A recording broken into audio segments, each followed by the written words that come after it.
So everybody, welcome. It's great to see everyone and a bunch of new faces too. I know we were just chatting about the topics for this discussion on SQL on Fire on Parquet today, and I'm trying to keep up with the conversation. But I thought from that it might be helpful just to set the ground rules. Well, firstly, let's just go over the old business really quickly, and just talk about how we want to structure this conversation. So I'll kick off with old business. I won't read everything off. So a couple of folks from last week, I think Nikolai, you still have to post the functional model. I set up a sheet for review process for the milestone one. I'll post a link in Zulip. Had a couple of other to do, just everybody take a look at them. Alex, you were publishing test results for the implementation matrix. So just a reminder about that. And then there's a couple of smaller threads. But anything else in terms of old business to-dos that we want to discuss before we get started? Yeah, maybe just small add-ons that in Dallas with the terminology working group,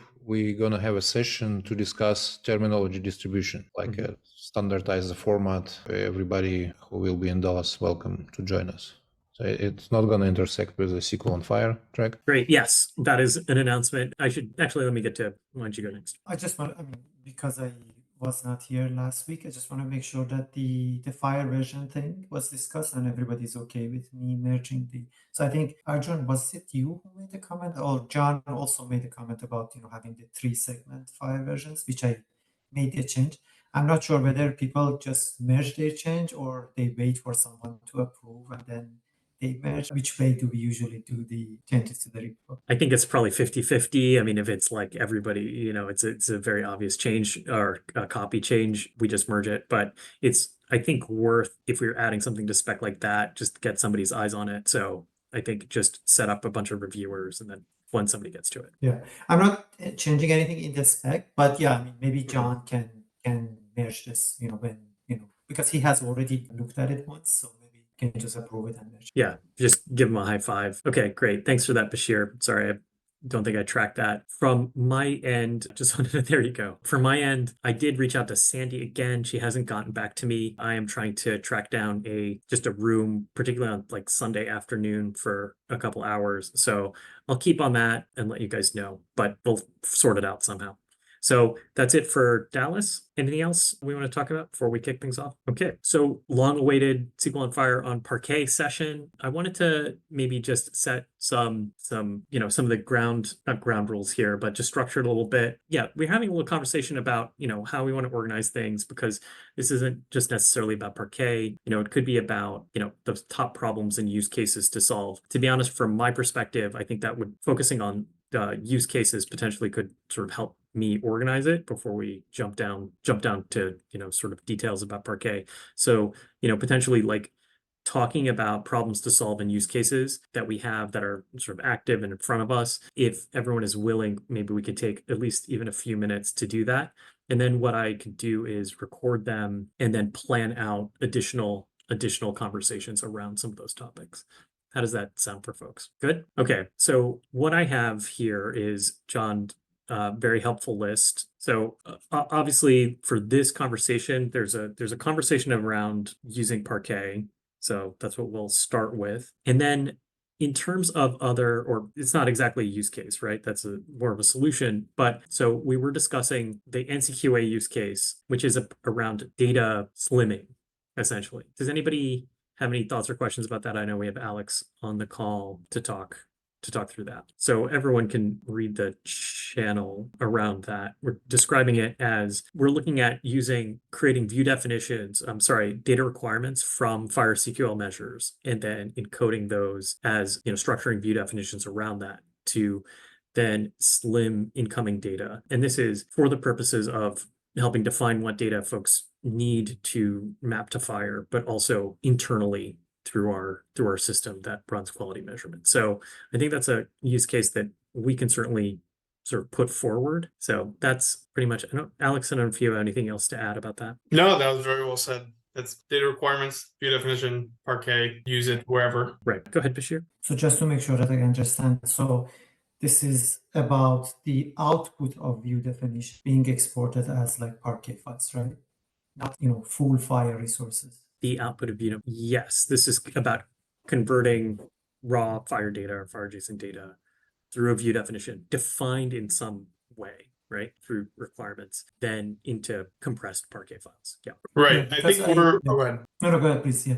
We're I guess I don't think we're tackling the problem of general FHIR in general Parquet. We're kind of just tackling for our specific use case, how do we unnest things and make it work for us? I think the general FHIR as Parquet is a bigger issue that I'm not sure how to solve or is possible with so many levels of nesting. But Yeah, I think that's one of the topic we're going to discuss today. Yes. Yeah. yeah, Exactly. so I'll Yeah, wait for that. Yeah, I mean, Alex, I wouldn't go so far as to say like that might be something we would be interested in the future. It's just that we do have a specific use case. I'm not saying we're going to take that completely off the table. We may have a use case in the future for generalized all of FHIR, generalized FHIR data to Parquet. Does that sound good to people? Yeah, and this is actually a very important distinction when we talk about FHIR, because I mean, and I think that's a good idea that John put those different use cases like in a listing, because people may come to the problem from different perspectives. So it's actually very important that first we understand the different perspectives and then we discuss, okay, what is the solution? Yeah, certainly. And we see that internally at NCQA too. We have, a couple of teams working on different use cases, particularly around this. So that's something that we're certainly familiar with. I can describe one of scenario which is in my head. Yeah, so let's say we have a FHIR API and we have a bulk import or bulk export in Parquet in a generic format, and then people can do the queries on top of this generic Parquet files using a bunch of technologies which now can understand Parquet. And so that's, I think, one of important use cases. If like pragmatically look what can happen, yeah, let's imagine like just, I don't know, Epic export in Parquet, you load into AWS S3 and you're just running like some engine to query the data, yes? Or you import this data in Parquet into another columnar database. So the way I would describe, go ahead. No, I mean, you can, yeah, you say, and I just wanted to. I was saying the way I characterize that as a characterization of that. Like that is the use case. I think that's fair. And also I would say there are also two branches. Again, I think it's good to understand the different perspectives. So, and another one is that, I don't care much about so I'm not looking at Parquet as a query format, but more like as a transformation, like a bundle. So it's like a binary format that I just want to transform the data. So I want to just transport the data from somewhere to somewhere else.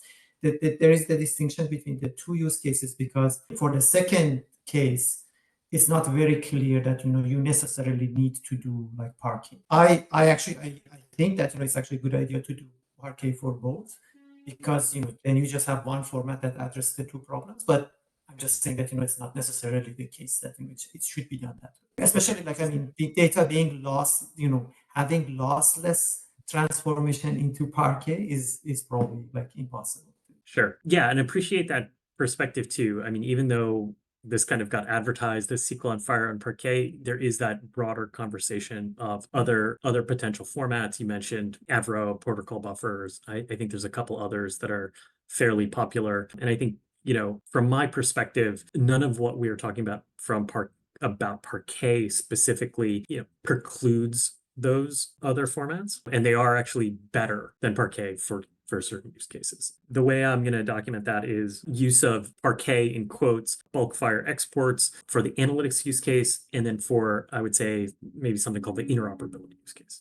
That's I would make, or maybe we call it transport or something like that. Transport use case. Okay, sounds good. John, you have your hand up? Or maybe yeah, sure. So I guess maybe we could talk about the goal of this. So if we wanted to have Parquet as an interchange format so that a data consumer, is that so that a data consumer has a more query-friendly format to deal with without having to do further transformation? So therefore, is that to make the data import process more efficient? I'll throw that to the group. Yeah, I can go through motivation. I have a mental not mental model, like actionable model of people. Yes. So if the bar is high, people don't do this. So if you need some extra effort, so people don't do this. So if you need some extra effort to translate like from JSON to Parquet, then something else. So the less and less people will do this because it's kind of like they're just stopping. So if we lower this border so people can use data, because for now, there is a lot of engine which understand Parquet. So we know Spark, DuckDB, anything. So you can import easily this format. So it could kind of increase the usage. So this very pragmatic stuff. If we try to draw this line and understand, if we lower the threshold of usage, the people will start using. If it's higher, then less people will use it. So that's my motivation for that stuff. So it sounds small, like JSON versus XML. Yes. So let's say what's the difference? They kind of isomorphic. Yes, but the difference is huge. JSON a little bit more friendly for developers. So developers using JSON and doing more with JSON than they did with the XML. Yeah. So it's a small difference, but maybe may have a huge impact. Go ahead, Bashir. Yeah, I would say, that, I eventually, like, I mean, in an ideal world, I also like that, we have this kind, like, Parquet as a format for, let's say, bulk export. So I mean, as an end goal, I think that's, and as Nikolai was saying, that, it's just lowering the bar for using it. So you just, issue the API call to the FHIR server, and then you start querying once it's done. And that's I think a big difference. Like, I mean, I guess once we get into the details of how the schema should look like, then that becomes like an issue that, is this actually a good idea to support in bulk export? So while I agree that, as an end goal, it would be very nice to have Parquet supported as bulk export option, I think maybe what we can start with is to focus more on the downstream usage, meaning that what do we want to do with these Parquet files? And then we can also work on the idea of, having the same schema being supported as a standard in the bulk export spec eventually, which I think I guess I mentioned on chat that once we have some implementations of that schema, like, going from JSON to Parquet, then it should be fairly easy for different FHIR servers to actually integrate that into their bulk export. John. Yeah, I wouldn't say that it's necessarily impossible to have lossless in Parquet, but the trade-off is that the schema becomes so complex that it perhaps mitigates some of the benefits that you were going for in the first place. And it's also fixed. It's fundamentally incompatible with any other representation that has a slightly different schema. So if you did want a lossless format in Parquet for interchange, you would need to have solutions for representing extensions, nested data. You would have to encode every single possible type. So you would have a huge schema, and it wouldn't be particularly performant to do queries over in its native form. But it would still be more performant than going from raw ND-JSON, because you could do a SQL to SQL transformation on it rather than sort of parsing JSON and bringing it into some engine. But I guess the question I have is, if it's for an interchange purpose, it comes back to the use case. So Parquet is a columnar format, and if it's for an interchange use case, do we want a column-oriented format? What unit of data are we trying to exchange? Is it just bulk that we want to support? Do we want to also support streaming type use cases? There are some other features that might be useful. For example, being able to support different versions of FHIR, or more easily support things like profiled FHIR and extension content, for example. So I guess I just want to draw the distinction between the sort of interchange use case and the representation of the result of running views, and also the ideal thing that we might have sitting in our data lake to do sort of generic exploratory queries. Those are sort of the requirements for those things are quite different, and we can sort of approximate a solution that can maybe cover at least two of them, but there are going to be trade-offs there, I guess. I would say for the transport scenario or interchange scenario, that's a totally fair question, that why should we use a columnar format for exactly for reasons that John mentioned. Like, I mean, especially the streaming mode is very hard to support. Like, I mean, if you want to continuously reflect the changes. So I think, again, I would personally argue for having Parquet as the format for bulk export, but that for me, it's more from like a practical perspective. There are other approaches, for example, to use Avro. Like, I mean, you can use Avro as your format, and then you have record by record type of transformation. So it's like, each record is independent of everything else. We can argue about the compression. I haven't done, any kind of like comparison for larger scale. But then the devil's advocate would say that once you have Avro, it's very easy to get Parquet. So the bulk export, the third format for bulk export shouldn't be Parquet. It should be Avro. And let's focus on the schema for Avro. So that should be your problem if you are coming into the problem from the bulk export perspective. And this way, you will also solve the Parquet problem for whoever needs it downstream, because conversion from Avro to Parquet is fairly straightforward. It's a really interesting perspective, Bashir. I wanted to open it up to the broader group. Josh, Dan, get your thoughts on that specific idea. So, and to be honest, if your final destination is like some columnar format which you want to query, I don't see any reason to have Aura. Like it's almost like IndyJSON even sometimes better than Aura. So actually, great point. So Nikolai, since you have done experiments, there are different compressions, if I understand correctly, when it comes to, and are they very different or not? Yeah, it's a binary format, yes. So, and you only save the names of elements, to be honest, which are going to schema, and that's all.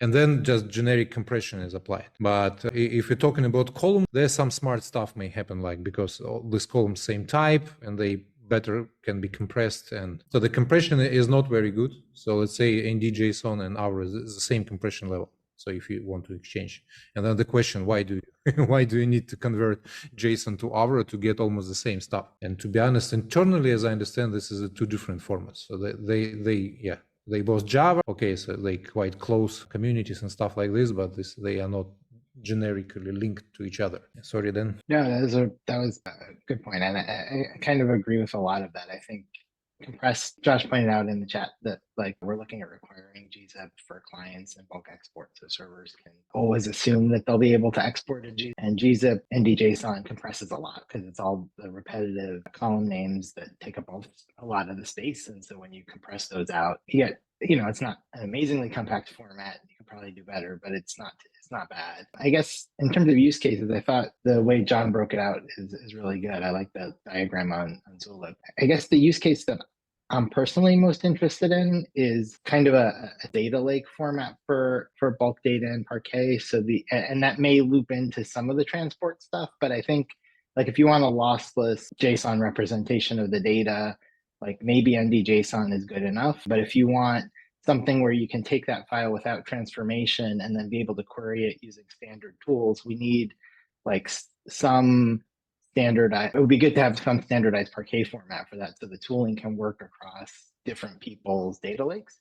And so that's, I guess, from my perspective, what I was hoping we would get out of this project is kind of coming up with some reasonable trade-offs in terms of Parquet format. So as John pointed out, like if you model the entire FHIR in Parquet, you get like a somewhat inefficient Parquet representation. And you also don't have guarantees around things like recursion and how deep the schemas go, how extensions are handled, how partial dates are handled. So like if we can come to some sort of, reasonable agreement on those and be able to define a spec around that, then we can kind of say bulk exported a Parquet file from the server, or I converted it from NDJSON, but like I have this Parquet, if it's in the standard format, even if it's not the only format, then I know I can run a set of tooling against it because it'll expect that schema. So I see John has hand up too. Yeah, I think it is possible to create a lossless Parquet format, but it will have a massive schema, like, like primitive extensions, etc. And you have to do things like store things away in arrays like extensions or recursive structures, and then reference them using identifiers from other parts of the schema, and then query them back out with SQL. But I mean, that will probably still be faster than encoding JSON and then doing onward transformation. However, that still needs to be the subject of experimentation and all the rest of it.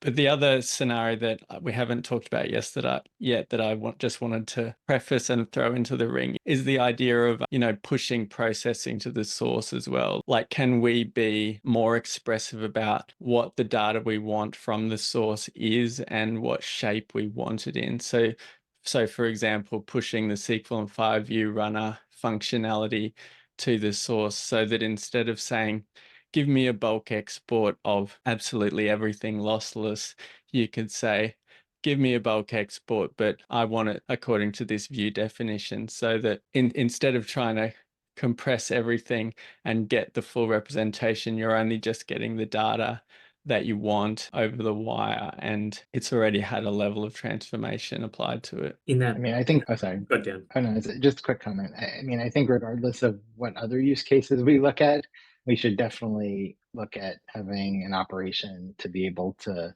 apply a view definition to an export request. Because I think it's a no-brainer. I think a lot of systems may not be able to do that. Like, I guess I would be surprised if EHR support that natively in the near future. But it seems to me like that's like a no-brainer in terms of a win. Like, you're not shipping data you don't need. You're not serializing data from one format into another format, only to deserialize it and then query it. So I'm 100% on board with that idea. I think we should definitely define that either as an extension to bulk export or as a different operation. I guess I'm a little indifferent, but I think that should exist. Yeah, exactly. We discussed this a lot, and I think if we will have like in-memory engines, so a lot of like implementation will be able to do that. They just streaming data and then can apply and export, even maybe in a Parquet. So, but this is a slightly different topic.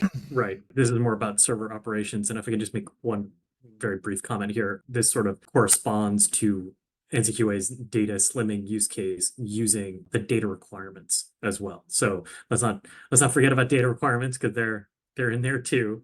So when we do have this conversation about enhancing the operations of bulk export, like let's think about data requirements here too. So just want to make that quick point. And then Bashir. Yeah, so I think, I mean, if I try to make an effort to focusing more on part of the problem space, so that we can actually go ahead. So I think I see at least like 3 different use cases which are or problems here. One is, as John mentioned, pushing view definition support to the FHIR server, which I guess all of us agree is a great idea and should be done.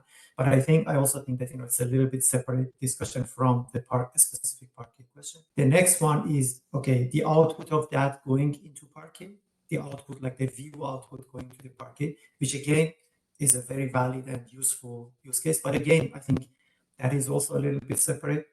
I feel that's a fairly simple problem to solve, because all of the efforts around view definition is to create flat views for databases.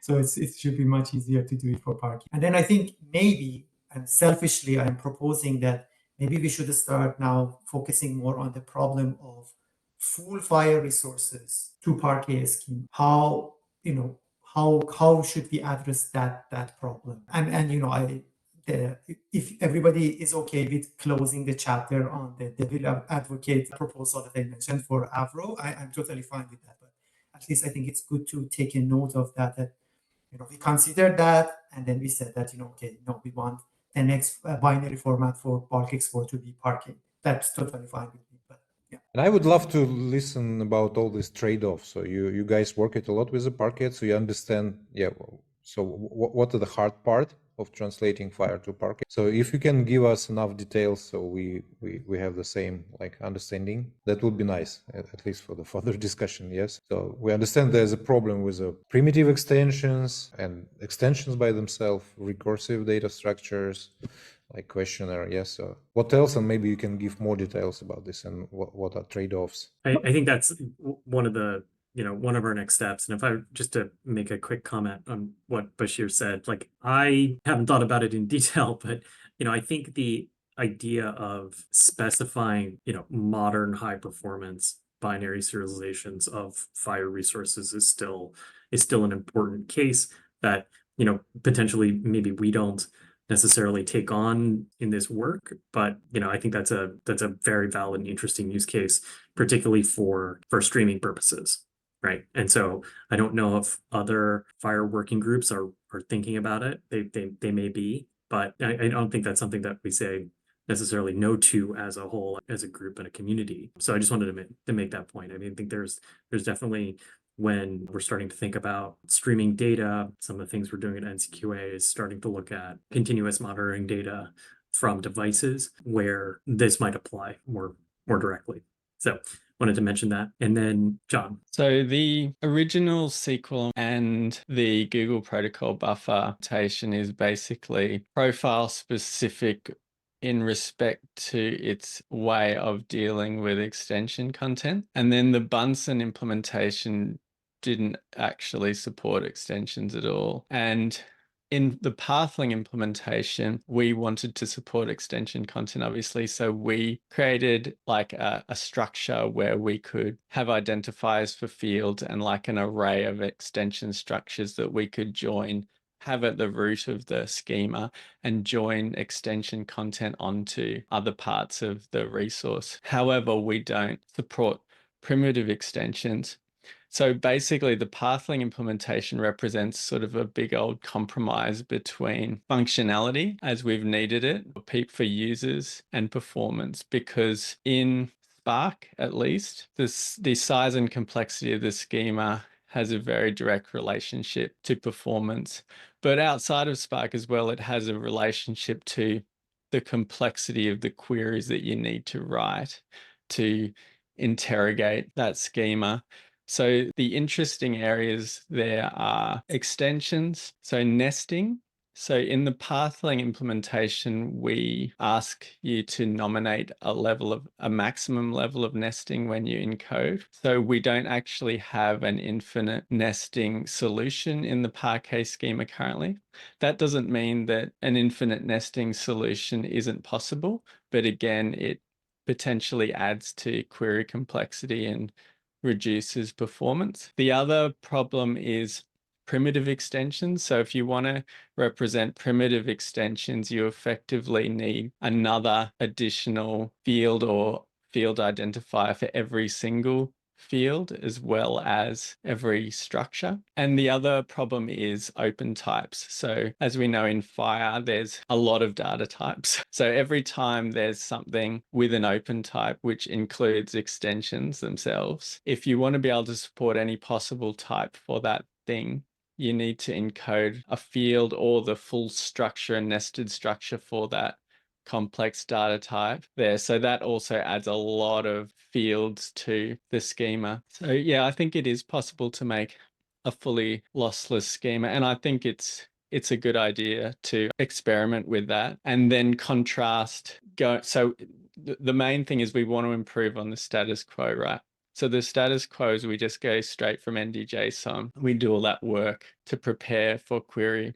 Is it easier to go from this lossless Parquet schema and do like a SQL-based transformation into whatever we need?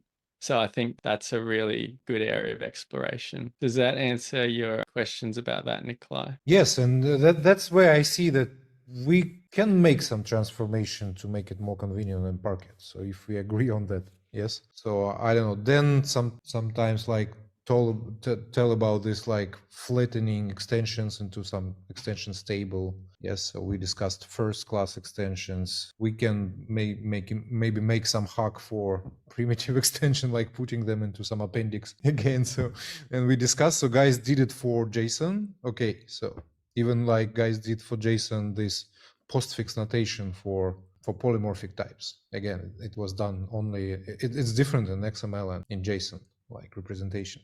So if we can make some similar tricks in Parquet, but if we all agree, that would be nice. We will just have a like third format, like XML, JSON. It shouldn't be one-to-one if we can kind of translate and explain how it works. Yeah.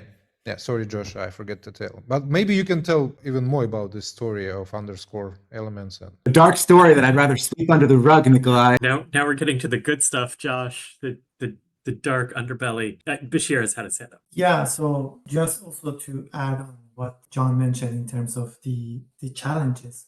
So I mean, we have had some conversation with John, so I think maybe we understand each other's language a little bit. So I mean, the point on lossless, so I think just for everyone's information. So I would say it's not possible to do lossless if you want to come up with like generic Parquet schema. If you know your data, then you can create like a lossless scheme. So there's difference here. And the main issue is like with recursion, for example. There is no limit on recursions that you have. You have to break recursion at some point if you want to create like a Parquet schema. And like I mean the example from that talk, for example, is that when you have identifier and assigner, like I mean you have a reference and it has an identifier again. So you get this very often in when you want to map FHIR to like a SQL friendly format. So it's not possible to do it in general, but you can do it if you know your data and you know the limit on the recursion that you have in your specific data. It's possible. So that's one challenge, recursion. The other one, I mean, the primitive extension, I never actually paid much attention to it. I don't know how important that is, but yeah, maybe it's my lack of understanding of how people use FHIR. I thought this is not very important, but I would say the issue of extension is actually very important. So in the proposal that I linked here, which originally Ryan did, and then Bunsen, we have modified Bunsen to actually be based on that proposal as well, and we support extension as first-class citizens, basically. So you get like new columns for extensions, and you can just in US core, for example, you get race column, and then you can directly address that. But I think that's also, at least I need to do more thinking about it to well support it. And then the fourth one that I would say is, and that's also from in that spec mentioned, to make it possible to do the joins. And this is similar to the get reference key that we have in view definition. There is a proposal that, we do for references, we do resource type ID. So like, I mean, if a reference can be patient, you do person ID as a new column, practitioner a new column. And that's also very important when it comes to joining resources together. Yeah, that's very interesting because SQL on FHIR version 1, it was based on Bunsen, yes, and then a little bit BigQuery. And maybe it is a good candidate to discuss at least as a part schema and some approach. Like I would very much recommend that we start from that as a baseline. And I think John's implementation is also like, initially was based on. So I think if the goal is a general format, you can't really have things like extensions as first class. You need some sort of more general way of, I actually think it might be possible to have a lossless Parquet format. I think, for example, you can make a choice to have a special encoding for recursive data types and have a structure for them and reference them from the parts of the schema that they occur in. You can have a solution for extensions similar to pathling. You can extend the extension solution to include primitive types. I think it's an exercise to see the feasibility of that. I think it's possible. But yeah, the original SQL on FHIR proposal was profile specific. So my understanding from my memory, which sometimes doesn't work, is that it basically talks about extensions being represented in storage as first-class citizens, which makes that representation necessarily profile specific. So, for example, if you have race or ethnicity from US core, you actually have a column for that and you store that in there. But then you're assuming US core. So you can't actually use that schema for anything other than representing US core unless you have some sort of superset of all the extensions you possibly want to support. So with Parquet, you have a fixed schema. You have to ahead of time know all the buckets that you want to put data into. And that doesn't work for a generalized solution to extension content, I don't think. I think if you really want to be able to support arbitrary extension content, declared, undeclared, whatever, then you need a solution more like the pathling solution. And can you just describe that this is for my own benefit, honestly, I know it was mentioned before, but just a quick overview of what the pathling solution to that is. The pathling solution is that we basically have a field identifier encoded against each structure. So each backbone element within the schema. And then at the root of the schema, we have a map, which is field identifier to extension structure. So say if it was name, there would be a field identifier inside the name structure. And then using your SQL query, you could then query that map that's at the root of the resource, and there would be a field ID in the key of that map. And then there would be a set of extension structures that you could join into that Got it. name. Okay. And then you could look up the URL of the extension that you want. So we implement the extension function in FHIR, and that transparently does all that in the background to bring that extension content into any structure. We don't support primitive extensions currently, but you could do the same thing by just having like an additional encoded field for every single primitive field. Does that make sense? Yes, I think I would have to see it in a little more detail, but I think I'm following. Bashir had his hand up, but did he drop? I don't see him. Yeah, Nicola, go ahead. Oh, there you are. Yeah. Yep. Okay. Yeah, I just want to ask John. So yes, so the first version, it was profile specific with these first class extensions, but what problems are after that? So I'm trying to understand, because if I'm querying that like in a distributed way, so that's probably okay. So the problem that the schema, so if we will describe how the schema can be generated for specific profiles, what the problem after that? So why in puzzling you need this generic schema for all the data? So what are I mean why? Sorry.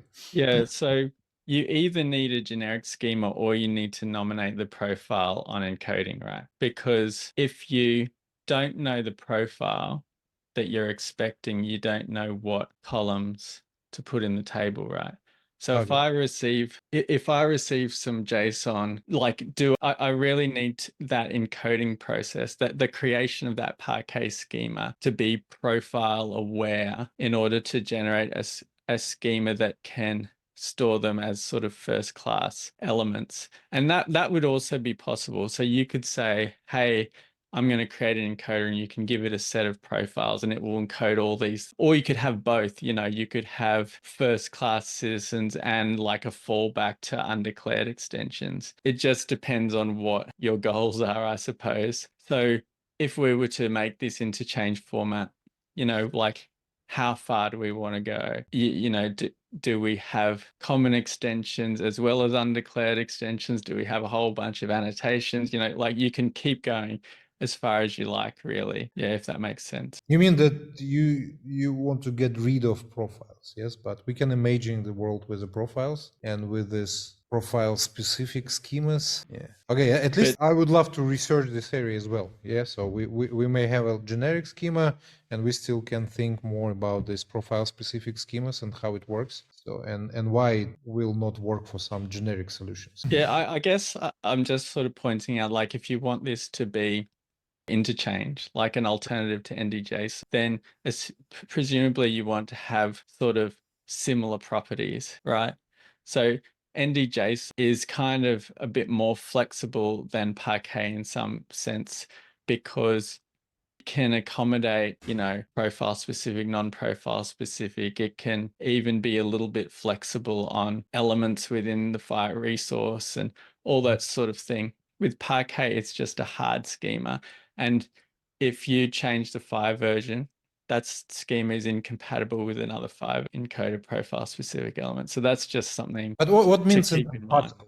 That means that so let's say if you want to merge data from different sources, which based on different profiles, this will not work. Yes.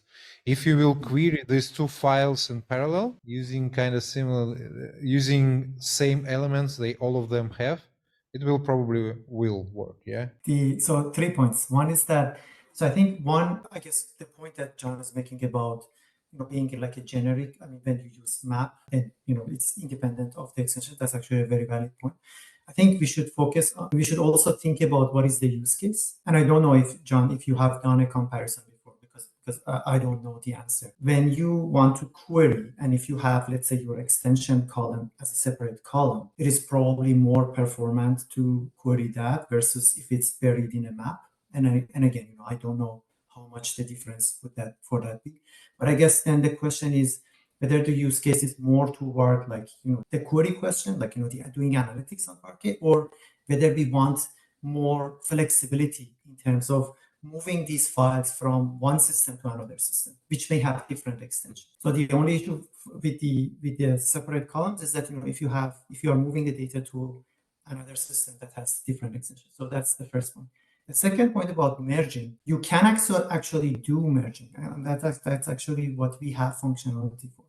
So let's say I generate the Parquet files in US core schema, and then I generate in some other. Now you can feed both structure definitions as long as they don't have conflict with each other. So let's say one add a race column, another one add a religion column for patient, for example. You can feed both structure definitions, and then you can read both Parquet files and then write new Parquet files which have both. So I mean, it's also doable, but again, the point is that this is an extra step. While in the other approach that John was talking about, like the key value map, it's just there. I mean, you don't need to do anything about it because all of them are being represented the same. And the last point that I just wanted to make is that I feel that if someone wants to make the use of extension columns, they should know the structure definition. So I mean, either you don't care about, when you are doing downstream query processing, data processing, you don't care about the extension columns, which it doesn't matter whether they are separate columns or in map. But if you do care, you need the structure definitions, and then once you have the structure definitions, you can generate the schema. Interesting point. Yeah, that's a really interesting idea. So Parquet does have some schema evolution sort of have optional first class extensions. So and have implementations be sort of tolerant to their presence. So that might be an interesting idea worth pursuing if you could sort of have optional first class extensions, and you could use the same sort of principle for maybe extensions in general, annotations. Could we actually get something working that could be tolerant and that the Parquet schema evolution feature could work with because they're additive, they're not actually changing other parts of the schema. So could it be possible to merge in, say, a schema that has no extensions, no annotations, with something that has a whole bunch of extra columns, but they're only additive. So the schema can evolve. That's an interesting idea. Yeah. And another point that sometimes in real world systems, you don't even have the whole data which are like in the FHIR schema. Yeah. So, and that's remind me when I play it with a Spark and this stuff, you can load JSON and it can deduce a schema from JSON. And this schema is very, very simple usually for some data, yeah, because it's not even like which are written, but like profiles which are deduced from real data, which are much smaller and even more efficient, yeah. And that's trade-off, and I think we should like carefully think about all the sides of this stuff, because if the schema can make evolution, can be merged, or even without this we still can think that way. So we produce file, it is very efficient, you can query, there's some common rules, and maybe some specifics, but in general, like in the future, I think the more and more FHIR servers will do support IGs and profiles, so they will more and more do support some more strict schemas, because that's my opinion. Maybe it's not going to be that, but with the quality of IGs and with all these regulations, so they're going to be more and more strict and to be operational. Thanks for that. So we are a little bit over time. So I wanted to think about what next steps would be, ways we can continue to move this work stream forward. Looks like we do have some avenues for exploration through this. I think it's more research needed. I know some of us are have more experience with Parquet and these kinds of transformations than others, certainly. So what's some thoughts about how we can structure this in terms of work stream? Bashir had your hand up first. So I have a suggestion to make and that is to as a homework for everyone to just read the spec, that old spec that Ryan created, I think, originally. That's a very good starting point. I'm not saying that that should be the end point, and we definitely need to do modification. But I think if we read through that spec, then many of the issues that people have thought about before will be clear. And that we can start from that as a baseline. And then next meeting, we have a lot to discuss, everybody on the same page. That's my suggestion. Sounds good to me. Dan? Yeah, I'll be quick. I know we're over a little bit. Kind of building on that suggestion, I know when we started the flattening work or the view definition work, we did a lot of show and tell of different approaches that people were using currently. And I'm wondering if that would make sense here, kind of looking at the schema that Bashir mentioned, and then I know Pathling has a schema for Parquet. I don't know if other folks have Parquet schemas, but even other similar schemas that are comprehensive for database engines like BigQuery might make sense. So just kind of looking at different kind of lossless file representation, not lossless, lossy and or lossless file representations might be illustrative. And I think after we look at a couple of them as a group, we can kind of talk about some of the trade-offs that we think might make sense to incorporate in a more general shared form. Yeah, I think that's another great suggestion. I'm going to put that down as a everybody to do. And- Or actually, I might structure that. I might go ask folks about specific show and tells that are possible. Yeah, that'd be good. Great. Nikolai? Yeah, I mean, John, if you can send the link for puzzling schema, yeah, I would love to walk through that schema as well. So is it a part of repo? So how can we find? So in the chat that we had today, there's a link to Pathling, and that's the link to the schema. Okay. If you scroll up to that list that I wrote. Great. So I think those are a good place to start. I think what we could do is discuss ways we can structure and block out time during this meeting, but obviously we want to continue with our spec work stream as well. So yeah, any thoughts about how we might want to structure this? We could have additional meetings as well during the week if that's okay with folks, or we could separate some part of this time to focus on this and then get, projectize this a little bit. So that's as far as I've thought about it at this point, but I think that's a decent start. So thank you everyone for this conversation. I know it's been a long time coming, but yeah, really interesting stuff, and just appreciate all the input and discussion. Yeah, that was great. Thanks, everyone. Thanks, everybody. Thank you. See you.